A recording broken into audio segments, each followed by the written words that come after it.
About a week ago, I noticed my neighbor playing basketball. In a blink of an eye, I watched as he fell over. I ran over to his aid and realized he was still conscious. I asked him if he was okay, and he didn't answer and seemed abnormal.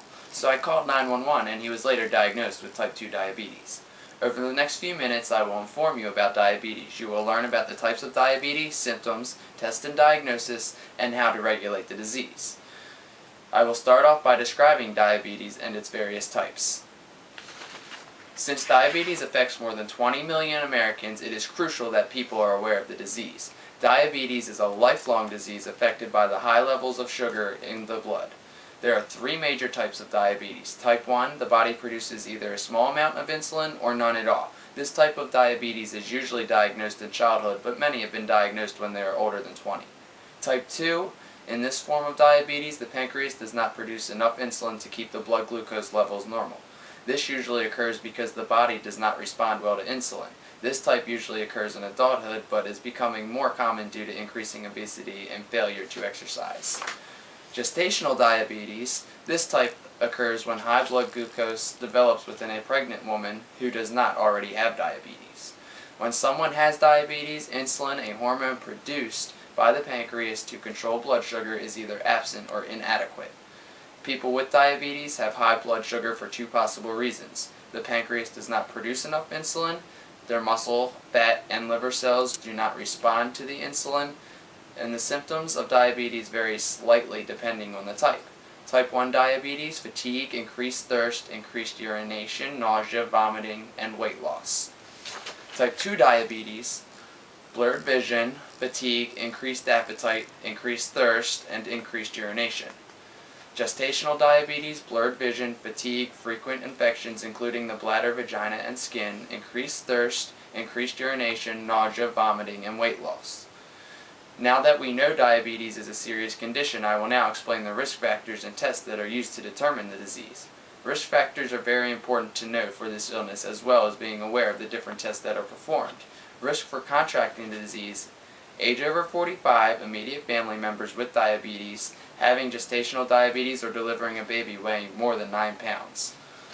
Heart disease, high blood cholesterol level, obesity, not enough exercise, polycystic ovary disease, and previous impaired glucose tolerance. Tests used to diagnose the disease: a urine test can be used to look for glucose and ketones from the breakdown of fat. Blood tests used for diagnosing diabetes are fasting blood glucose level. If the blood glucose level is higher than 126 milligrams on 2 occasions, then that person would be diagnosed with diabetes. Levels between 100 and 126 milligrams are called impaired fasting glucose or prediabetes. Oral glucose tolerance test: if the person's glucose level is higher than 200 milligrams after 2 hours, then they would be diagnosed with diabetes. Random, non-fasting blood glucose level: they are suspected to have diabetes if their glucose level is higher than 200 milligrams and also show symptoms such as increased thirst, urination, fatigue. This test must, however, be confirmed with the fasting blood glucose test. After one is diagnosed with diabetes, there are certain precautions and regulations one must take in order to maintain a healthy life.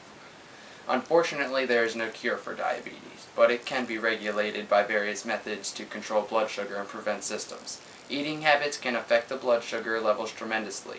Type 1 should eat around the same times each day and try to eat the same kinds of food. Type 2 should have a well-balanced and low-fat diet.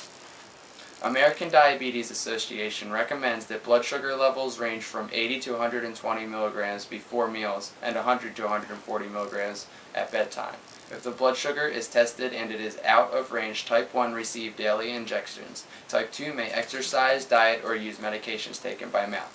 There are certain precautions that diabetes must take before doing things and must carry certain items with them.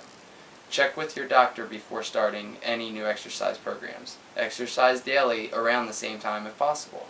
Carry food that contains fast-acting carbohydrates, and carry a diabetic identification card along with a glucose meter.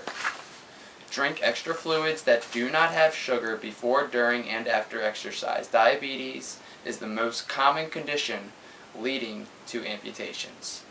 Diabetes can damage blood vessels and nerves, which decrease the body's ability to fight infection. This is why diabetes have to take extra care of their feet or to cover scrapes and abrasions that are on the skin surface. The goals of treatment is to prolong life, reduce symptoms, and to prevent diabetes-related problems such as blindness, heart disease, kidney failure, and amputation of the limbs.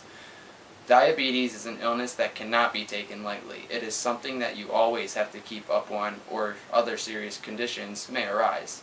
Now that we know diabetes can arise when being overweight, hopefully this will push everyone to live a healthier lifestyle. It is with that said, I would like to bring my speech to a conclusion. For the past few minutes, I have been talking about diabetes and the different types there are along with the symptoms. I have also described the risk factors and tests performed with this disease. Finally, I have discussed the treatments and precautions one must take with diabetes. I hope that the information that I have gone over will help you take precautions in your lifestyle, or so that one day you will know what to look for if someone is in need of help. So what happened to my neighbor? After being taken to the hospital and diagnosed with type 2 diabetes, he luckily is regulating it with his diet and exercise. As of so far, he doesn't have to take any prescription medicines to regulate his insulin.